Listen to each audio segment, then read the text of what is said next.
The majority of our life is lived in liminal space. And there's this in-between space, this liminal space. This liminality that reveals possibility. I think we're in a liminal moment, but also in a place of transformation. I have great affection for the church and a troubled relationship with it. Just to be alive in time means that we're on the threshold of the future. That can't be the gospel, because God said to love our neighbors. We don't know what the future looks like. We have to work it out together. Alright, well, I guess let's start this. Alright, first off, my name is Nolan Rendell. This is my father, Tom Rendell. Alright, so he's going to give a little bit of background explanation of where he is at right now and how he's got to be there. Like, what sequence of events throughout his life has led him to the point where he's at currently. Little biography. Yep, just a little bit of a background. I thought I wanted to be a cook in a restaurant for the longest time. I worked in a restaurant for about 5 years as a teenager, and I didn't have any vision or understanding of what I wanted to do with my life, so I just figured that's what I'm going to do, because that's what I'm doing, and I can't think of anything else outside of that. And then I kind of got wrangled into the church world and just found a community there and found a calling there and ended up a pastor. And now I've been a pastor for 25 years, maybe more. It's definitely been a while. Yes, cool. It's the only career I've ever had. So that's just kind of led me to here. And I'm in my office right now. So that's where I'm at geographically. For this discussion, we're going to get into a little bit of a broad concept, but basically life and the meaning of life and where you stand with that. So we're going to go a little bit into your philosophies on life and meaning, and basically meaning in life and where you draw that from. Okay. Alright, so my first question is, where did your understanding of the concept of life and meaning come from? Did that come from your education? Did that come from experiences you had during your life? Did that come from the people around you? Like, where did that all come from? The concept of the meaning of life. Mm-hmm. Sort of a growing up question. in a very religious home, it was just kind of handed to me, and so they're like, this is the meaning, and don't question this. Here's all the questions you're allowed to ask, and here's all the answers to those questions, and here's all the proofs for those answers. Stay inside of this little bubble. So it was kind of given to me, but then as you experience more life, like how you perceive the world as when you were younger, it starts to broaden, and I had to really start to, like, you get an experience in your life that doesn't fit into how you understand how life ought to be, and then you have to then shift, like, what you think the meaning of life is and how this fits into the overall meaning of life if your previous one didn't have space for it. I see. It's kind of evolved over time because you get more experiences, but it started off very small. I see. That does make sense. So sort of, you're basically, your experience of life and your meaning of life sort of broadened as your experiences of life broadened, is what you're saying? Yep.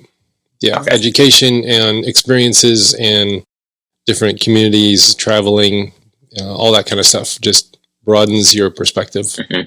Yeah, that definitely makes sense.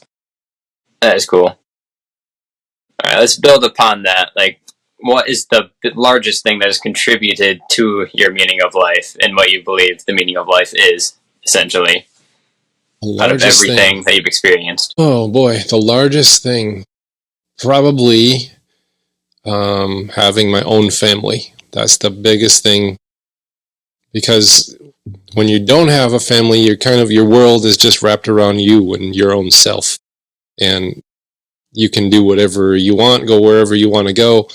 There's not a lot of restrictions on it. And then you start to add people into your life that you now become responsible for. It starts to add, it broadens, like, then who you're looking out for in life, not just me, but now, like, it's almost like there's extensions of me in the people that I love, that I want them to have a good life also, not just me and all the experiences I can accumulate for myself, but now there's these other people in my life that matter even more than my own life, which is hard to explain to somebody who doesn't have a family. Yeah, I can see that.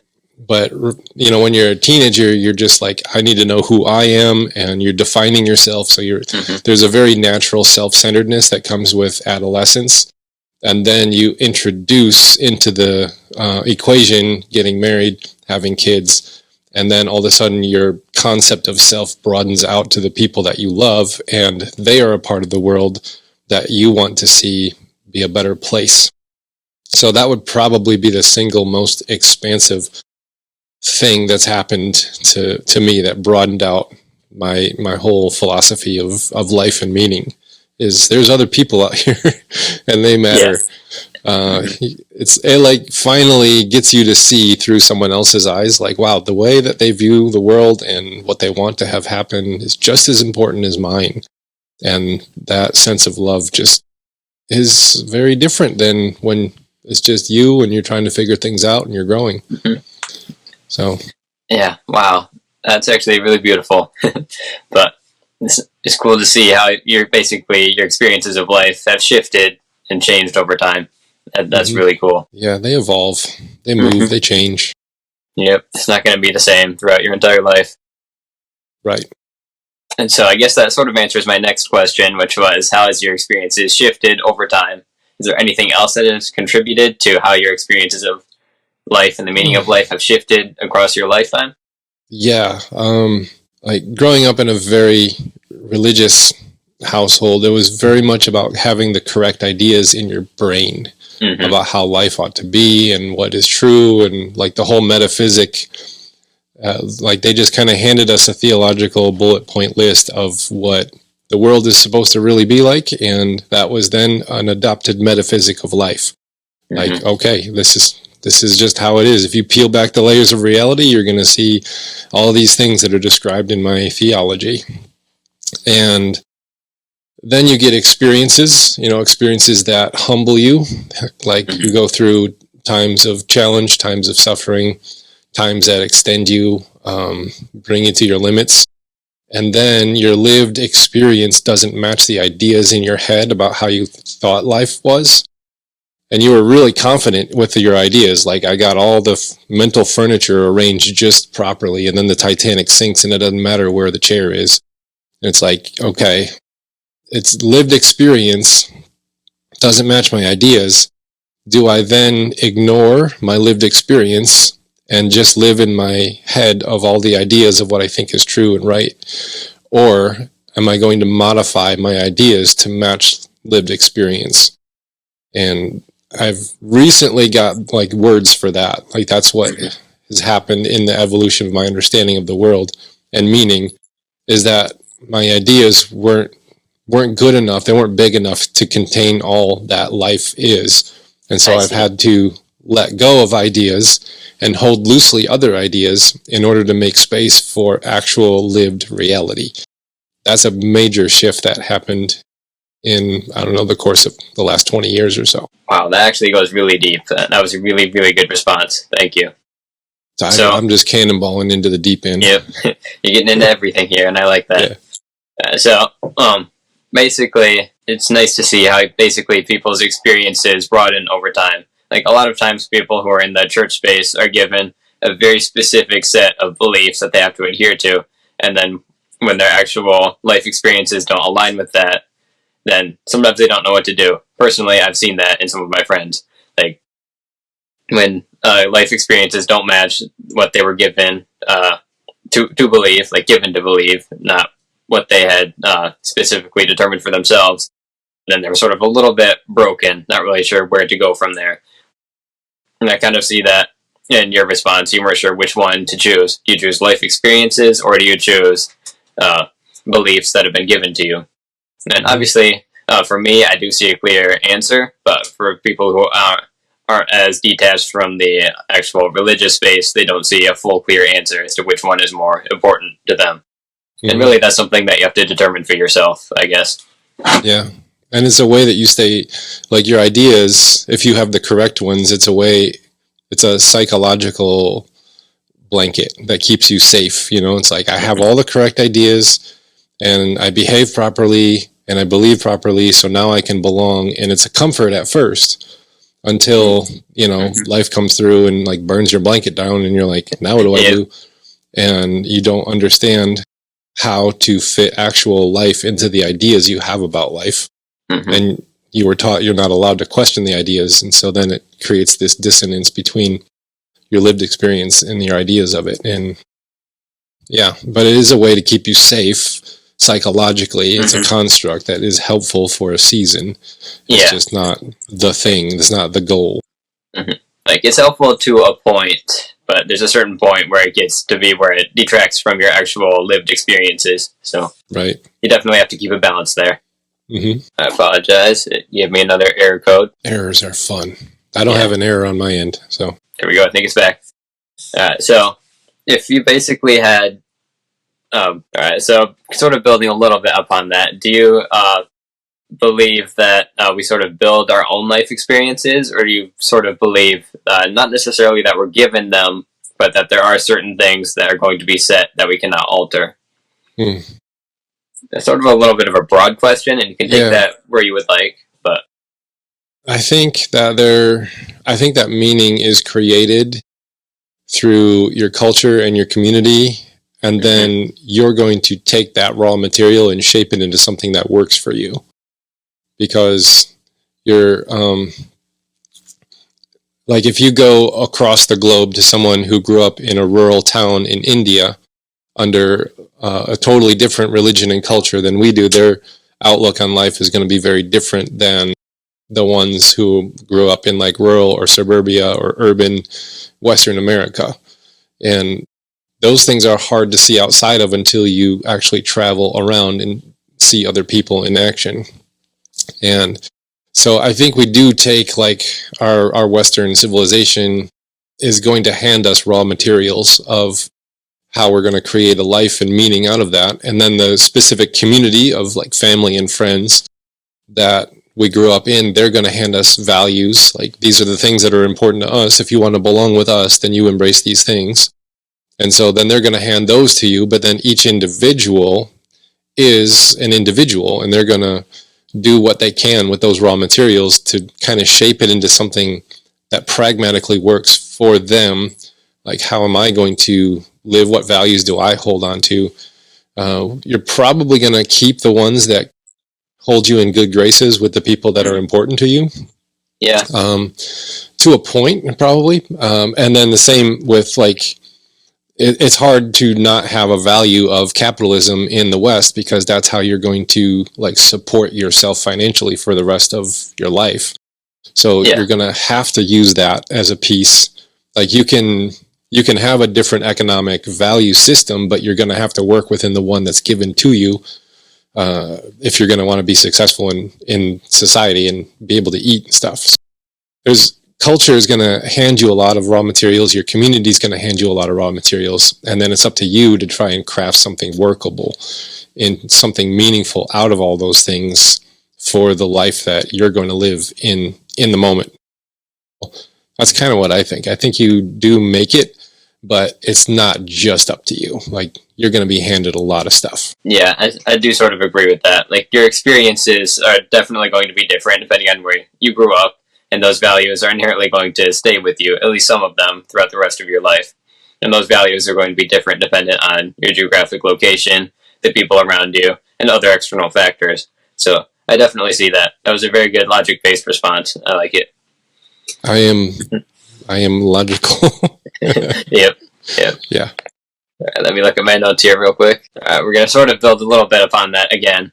But how much do you think work, career, and the people around you affect your view on the meaning of life and what life is, essentially? I would say a lot, because that's going to be the community that's handing you some raw materials. Yeah. You're going to have some kind of like a natural bent in your personality towards specific things. Like, I was bent towards the helps. So I was going to be either a teacher, counselor, pastor, or something along those lines. And so you have like these natural bents in your own personality that lean you in a specific way. But you're going to then be adopting the the value systems around you in order to work within, like pragmatically work within the systems that are around you. You can't like totally get rid of capitalistic value systems and then go off and try in a capitalistic society to have a career built on that. It's going to be a lot harder. So you're going to have to take something out of there. But then there's going to be areas, eventually you're going to outgrow some of the value systems that are around you. And you'll find that your community shifts or your career shifts. A lot of people call this like midlife crisis. Like they hit like a moment or like, oh crap, I got to like rethink my entire existence now. Again, that's sort of built into societies nowadays. Yeah, it's like built in, but you outgrow your previous held value systems or communities or whatever. And so people will like leave church or leave religion or find a different friend group or a career or something along those lines, because you're evolving and shifting and changing.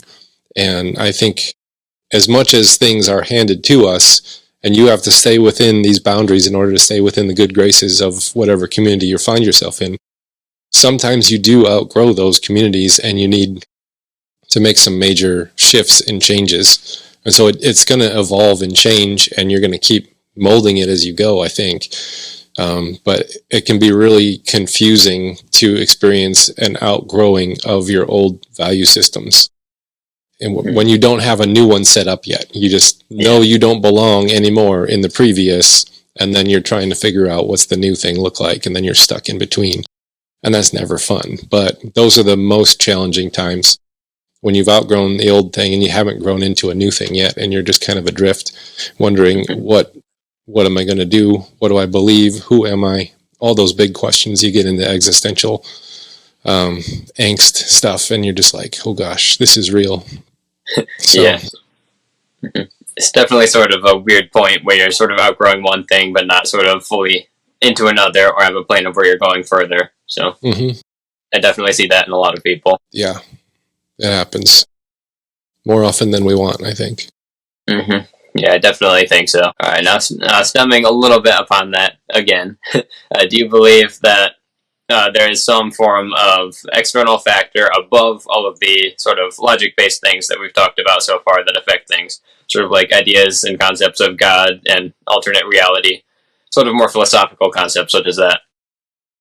How much do you think those actually affect views on reality? And do you think they hold merit and value? Oh, I think there's some things that are not logical, but they're very real. Like the experience of love and friendship and romance is something that it's really hard to define what that is, but you know it when you see it, you know it when you feel it, you experience it. That is something that really shapes life tremendously. When you, I'm not just talking romantically, but when you actually love other people in a community or friendship or even romantic partners, like that is something that doesn't necessarily fit into a nice logical box. It tends to be something that happens to you also. Like you just find that you are with these friends now, and it's like, that's not something that you like, you can't go to the store and like hand pick all of your friends and what they're going to be like. And, like when I met your mom, like I didn't see that coming. It was just like, well, there's the woman I'm going to marry. And it's like, that happened to me. So love is something that is outside of me and sort above of external. me. Yeah, it's very external because it wasn't something I was like looking for that day. It just like hit me really hard that day, and it was like, whoa, this is going to change everything. So there's things like that. There's things like, we can call it coincidences. It's like, well, it just so happened that I happened to be at the store at this time, and I ran into so-and-so, and they had this job opportunity for me. And so there's things like that influence the direction of our life. They're very few and far between, but they do have a tremendous influence, and they seem to come from the outside or above, what people might call, God or universe or direction or whatever they're going to call it. It seems like there's an external force acting upon our lives at certain points to help us along our way. A lot of people have different understandings of what that could be and how it works and all that kind of stuff. And being a pastor for 25 years and going all the way to get a doctorate in this stuff, I still don't have all the answers. I just know that there is something that does seem to guide us along our way. Almost like in every moment, there's a possibility for good and beautiful and true things that happen. And that is what humans have been trying to label with religious language for a long time, is like the possibility for good things to happen in the moment. So whatever you want to call that possibility, I think that is an external from us, but also involving us, meeting us, and then asking of us, like, here's a possibility. What do you want to do with it? So it's not like a puppet strings marionette manipulation of our life so much as an invitation to the possibility of how can we make this world better, more beautiful? How can we bring about more truth in the world? There's a possibility for that in every single moment, and I think it invites us. So it's external, it's above, but also meeting us. Some people might call it internal as well, but not of us, but something or something. Yeah. I'm less. Yeah, that was a very, very deep response. I really, really, really like that. Well, as soon as you start putting labels on it, it gets messy. Yeah. And it's like, okay, like, it doesn't matter what you label something if the contents don't change because the label on the outside. We get really obsessed with labels, and I think labels are helpful, so you know what you're dealing with sometimes. Like, but it doesn't change the essence and the contents of what's inside. Mm-hmm. Like, they're helpful to a point, I believe. Mm-hmm. Yes. Like, as we've seen through history, there's been multiple different crises and wars just because of different names. Like, you could have the exact same thing, the exact same concepts. It's just if there's a separate label for one and a different label for the other, there's definitely going to be conflict there, even if they're based upon the exact same concepts, ideas, and values. Even just one separate name affects things to that degree. Yeah, people kill each other over labels. Yep. It's literally just a name. You don't need to take it that far. But as we've seen throughout history, well, it's been taken that far many times. Many times. Mm-hmm. Yes. So, yeah. These are good questions. Thank you. They're deep. That was a very good answer. You've provided really, really deep and really, really good answers so far. I really appreciate this. I think a lot. All right, let's move on to my next question here. How much and to what degree do you think actual art, beauty, and entertainment apply to philosophical views of life? And not necessarily just philosophical views of life, but views of meaning in general.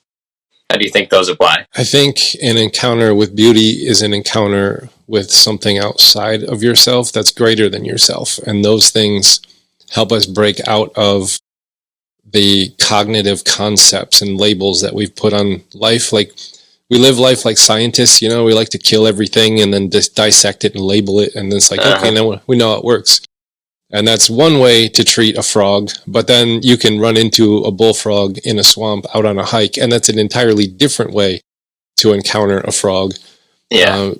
And, there's a value to the scientific method and understanding. Mm-hmm. I'm a very skeptical, critical, logical thinker myself.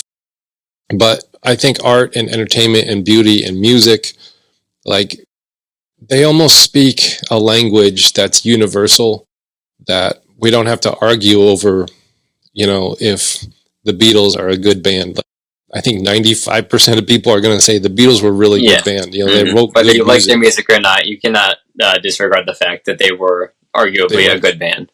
Yeah, and like, you can read their lyrics. I don't know if you've ever tried, like, you just read lyrics and you're like, yeah, that's not good. But then you listen to the music and then the lyrics hit you in a different way, even though you just read it. And it's like, but there's something about the music and the emotion that's communicated in music. Absolutely. That transcends it.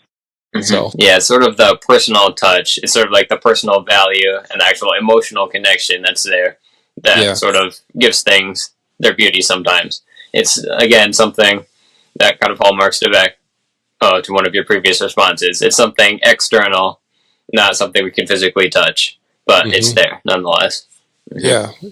And I think it hits a different part of your humanity. Like, we are cognitive beings. We have brains. We've evolved from lizards all the way to like mammals. We have different portions of our brain, lizard brain, all the way to mammalian brain.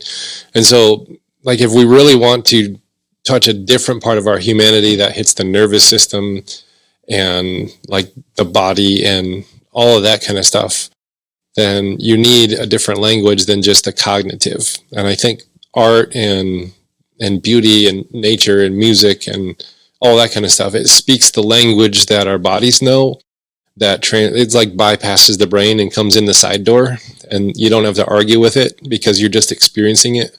You're not trying to label. Like, when you're at a concert, you're not trying to label this like, okay, so we're all experiencing like a collective human, brainwave delta pattern thing that's happening. You're not thinking about that. Even if it's true, you don't care. It's like, this is really cool. We're all like singing the same song or experiencing the same moment. And so I think it taps us into the truth that can't be communicated via cognitive science-based stuff. That's like, if you were to look at, a prism and you see all the light, prisming, you're like, that's beautiful. We all agree that this is beautiful. Yeah. But then if you look at like, your dog just laid a big steamer and it's like doing this thing and then the light's coming through, you're going to say that's not, but somehow this one is, even though it's prisming the light in the same way. Like, there's just something universal that we's like, this isn't beautiful, this is beautiful. There's a lot of arguments about, which aesthetics theories are going to apply, but there seems to be a universal of what is beautiful and what isn't beautiful. When it comes to certain areas of nature and music and beauty, we know these things, and they communicate to us on deeper levels than cognitive stuff, because it gets right past the brain, right to the body and the nervous system, I think. Yeah, definitely agree with that. And there's some people that will sort of chalk that up to be emotional responses are different releases of specific chemicals in your brain. And yes, that is the case, but I think it goes a lot further than that. It goes beyond that. There's much more than just chemical releases in the brain that alter our physical feelings, moods, and all of that. Although they do alter our physical feelings and moods, you can go a step further, or really before that, and say, well, what are moods in general? Why do we have these certain feelings?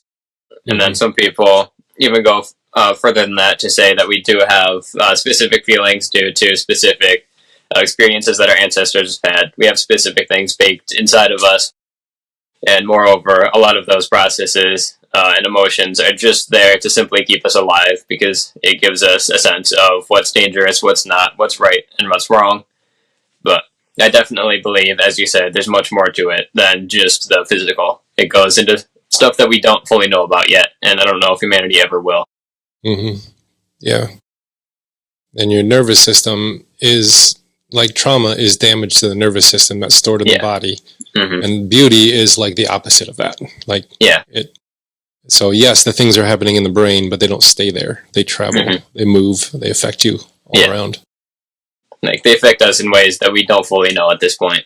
All right. Now, this one is going to be sort of a little bit of an open-ended question, but do you feel that you have pressure upon you to lead a certain life or have a certain meaning in your life based on societal norms? Now, obviously we do to some degree, but how so specifically for you? Explain.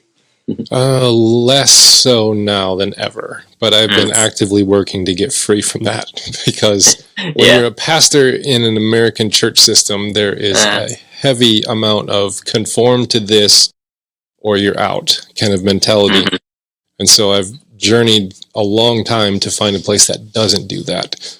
And I can have conversations like this one about what I actually think. Like, if you actually sit down with pastors and you get to what they actually think and believe, a lot of them don't buy what they're selling. But they have to say the things in order to keep their jobs.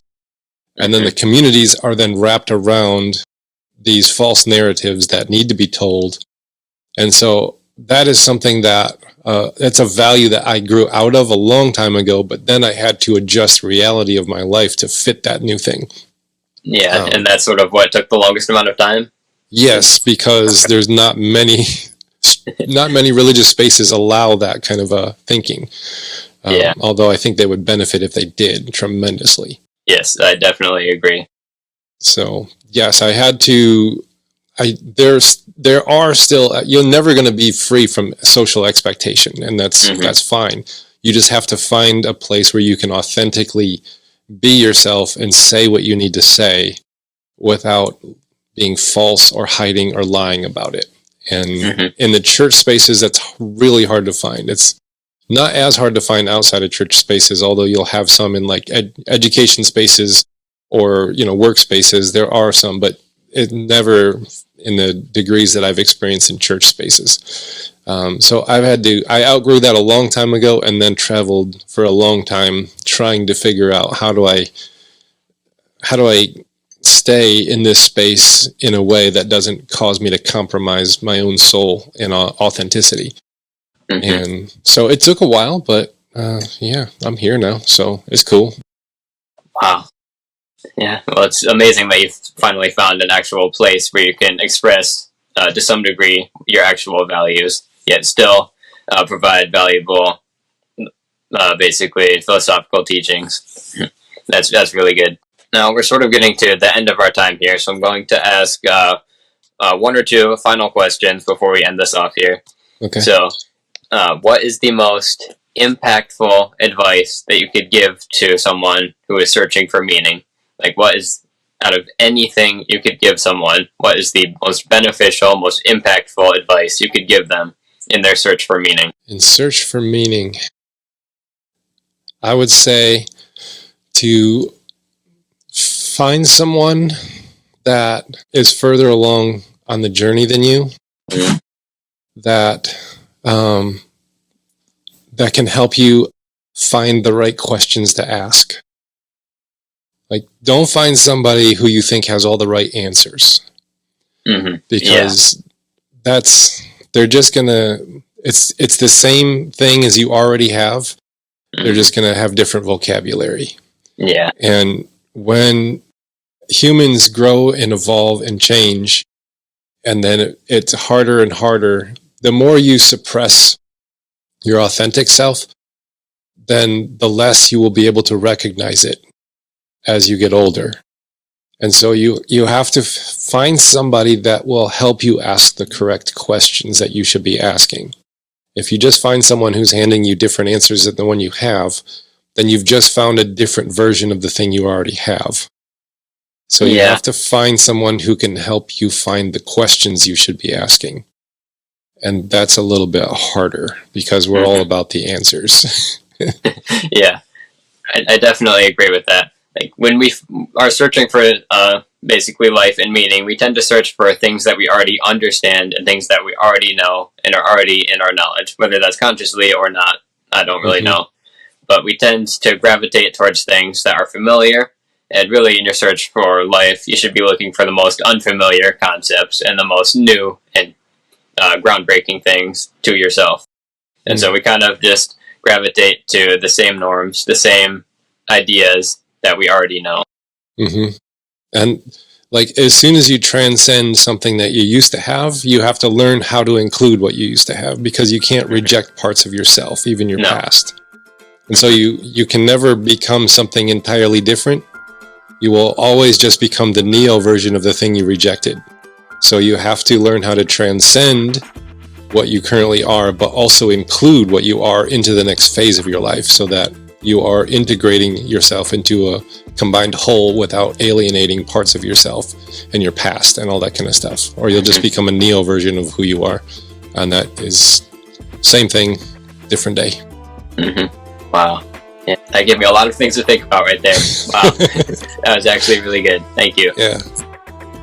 Well, I appreciate this talk. I appreciate you making the time to actually have a 30-minute discussion with me. This was really, really beneficial, and I appreciate this. Yeah, that was a lot of fun. This was a whole lot of fun. So thanks for inviting me. You had some really good answers to my questions. I appreciate that. Yes.